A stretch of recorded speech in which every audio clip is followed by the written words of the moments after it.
Okay, so get this. We're diving into a moment that could have like totally reshaped Europe. Oh, wow. The 1529 Siege of Vienna. Oh. And we've got these excerpts from an article. Really gets into like the nitty-gritty, Nice. this clash of empires, right? Right. I was thinking, why should anyone even care about a siege from 500 years ago, right? Yeah. But it was like this epic showdown. The Holy Roman Empire, the Ottoman Empire. It had like these ripple effects, consequences that we're still dealing with. It's really fascinating to think, like, what if things had gone differently? Vienna was right at the heart of it all.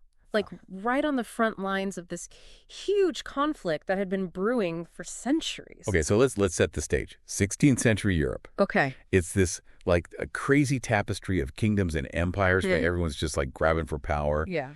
And then you've got the Ottomans, led by Suleiman the Magnificent.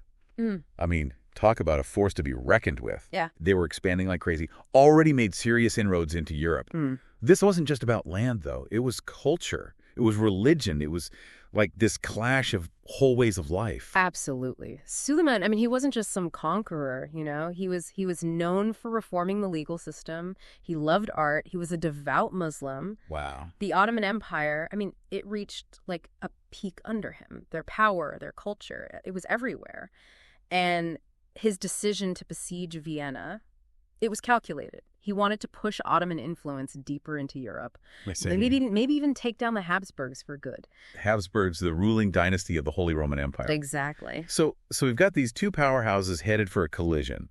But before we get to the actual siege, we need to talk about what led up to it. The Battle of Mohacs in 1526. This was huge, right? Oh, yeah. It was a major turning point. Tell me about it. So the Ottomans, they totally crushed the Hungarian army at Mohacs. King Louis II, he was killed. Oh. And that created this power vacuum. And that's where things get, interesting. Two guys step up to claim the Hungarian throne. Ferdinand I, he's got the Habsburgs behind him. Okay. And then there's John Zapolya. Recipe for disaster. Yeah. I mean, conflict just waiting to happen. This is where Suleiman saw his chance, didn't he? Exactly. Zapolya, he wanted to solidify his claim, so he asked Suleiman for help. Oh, wow. And that's how Hungary basically became this battleground.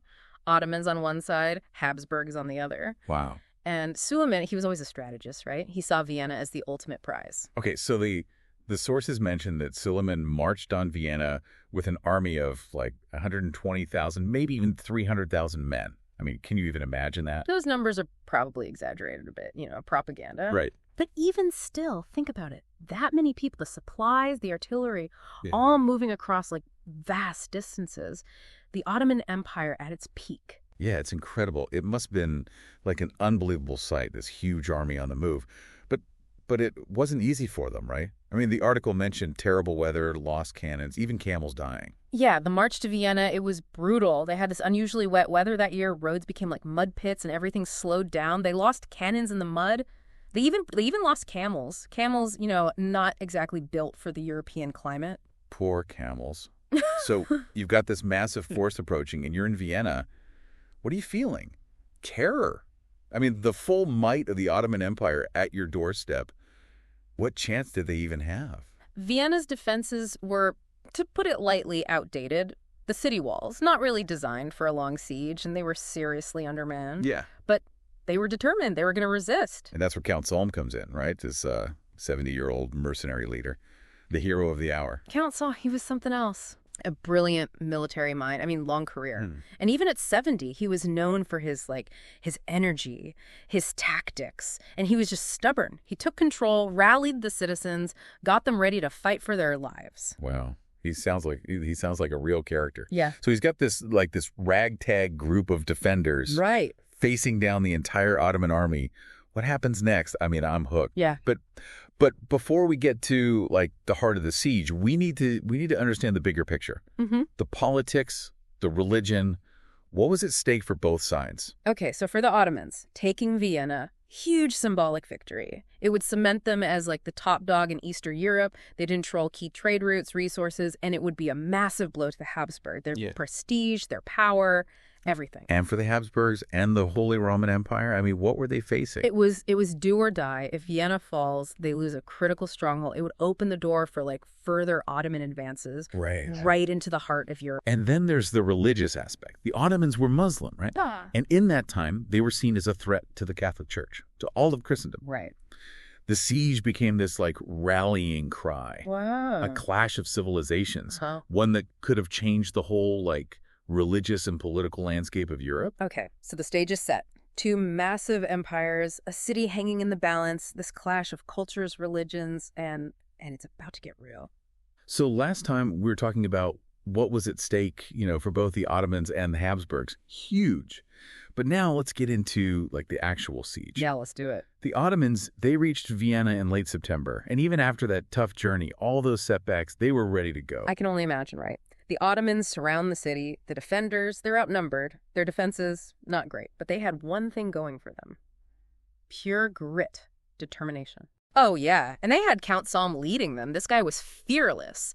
Our sources say that Suleiman, he actually tried to play it cool at first, sent some guys over, emissaries, to offer, terms of surrender. Really? Yeah.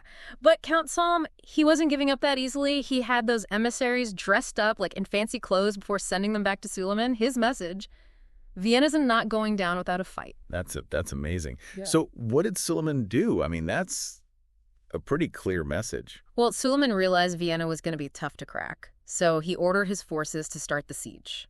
And the Ottomans, they were experts at this stuff, siege warfare. Right. They brought out the big guns, literally bombarding the city walls, trying to break through. And they started digging, too. Yeah. Tunnels, trying to get under those walls, for a surprise attack. It's like something out of a movie. I mean, what was it like for the people stuck inside the city? Constant fear. I mean, that's got to be it, right?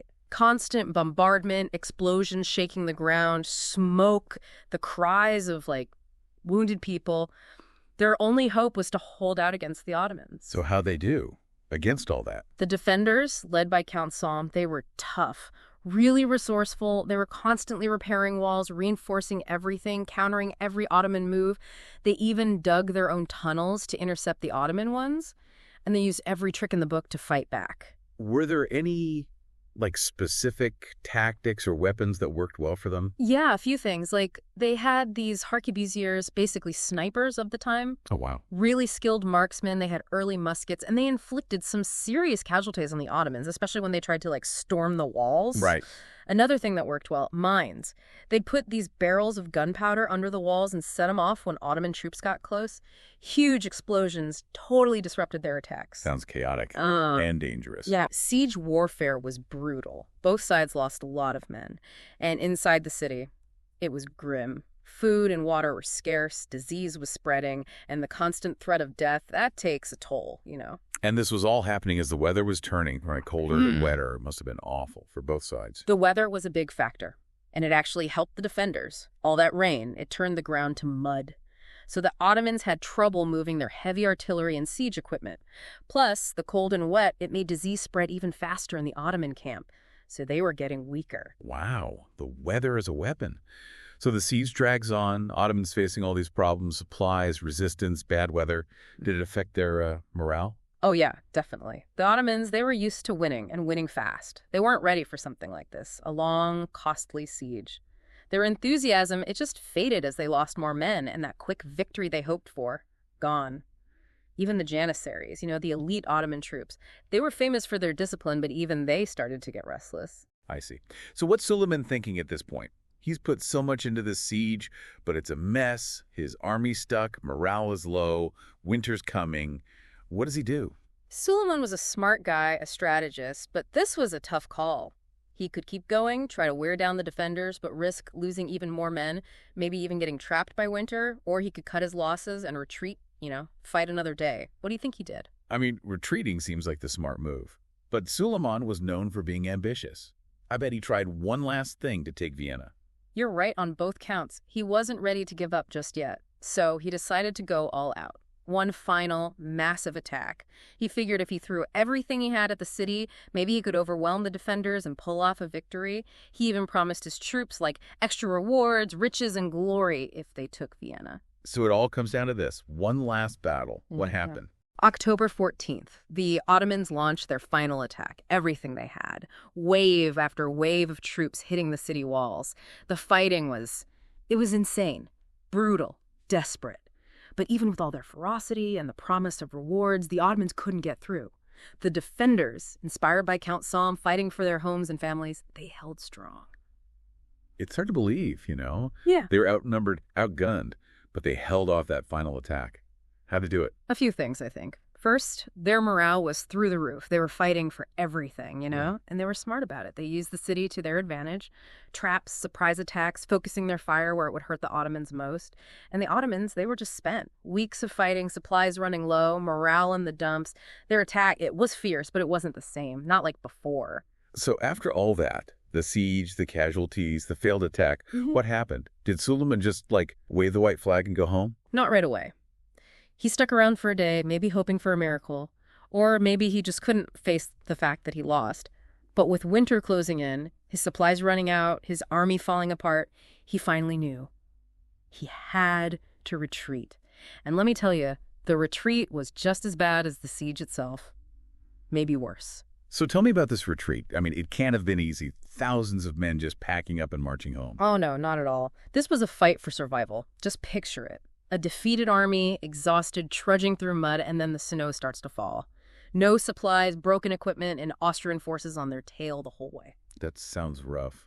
Any details about, how bad it actually was? Yeah, there are accounts of soldiers ditching their weapons and armor just to, lighten their load. They had to eat their own animals. Many died from, everything. Hunger, exhaustion, disease. The mighty Ottoman army was reduced to a desperate mob, just trying to get away from the winter and the enemy. It's hard to imagine, compared to that proud force that marched on Vienna. You mentioned Austrian forces. So they were chasing the Ottomans. Exactly. The Austrians saw their chance. They knew the Ottomans were weak. They launched counterattacks, ambushes, captured supplies.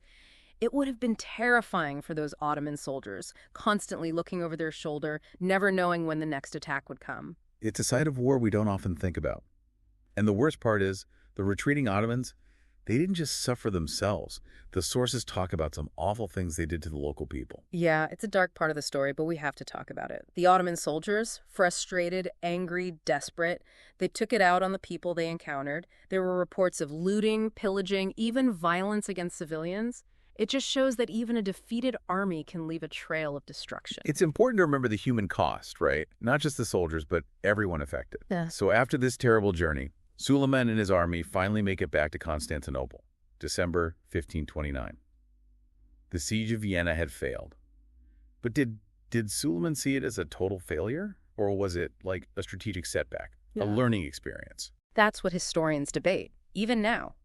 Some say Suleiman never really planned to take Vienna in 29, that he just wanted to test the Habsburgs, gather information, maybe weaken the city for another try. And he did try again in 1532. Really? What happened? Well, that time he ran into even tougher resistance. A Croatian captain, Nikola Đurišić, held off the Ottomans at the Siege of Guns with a much smaller force. Đurišić basically stopped the entire Ottoman army, kept them from reaching Vienna. Amazing defensive tactics. So 2 attempts, 2 failures. What did this mean for Suleiman and the Ottomans in the long run? It was a setback, sure, but it didn't break the Ottoman Empire. Suleiman ruled for 30 more years and expanded their territory in other areas. But the Siege of Vienna, it really changed the relationship between the Ottomans and the Habsburgs. Vienna became a symbol of European resistance to the Ottomans. And the Habsburgs, they were seen as the defenders of Christendom. The two empires continued to clash for centuries, but the Ottomans never got as close to taking Vienna as they did in 29. It's been a wild ride, hasn't it? 2 empires clashing, the bravery of the Viennese defenders, the strategies, the brutality. What stands out to you the most from all of this? I think it's the scale of the event and how much it shaped Europe. This was a clash of cultures, religions. It affected everything for centuries. I totally agree. And for everyone listening, I hope this deep dive gave you a new perspective on this moment in history. It's a good reminder that even events from centuries ago still affect us today. We've talked about the military side, the politics, the human stories. But maybe the biggest question is, what if? What if Vienna had fallen in 1529? Would Europe be different today? What would the map look like? It's something to think about, isn't it? Thanks for coming with us on this journey through history.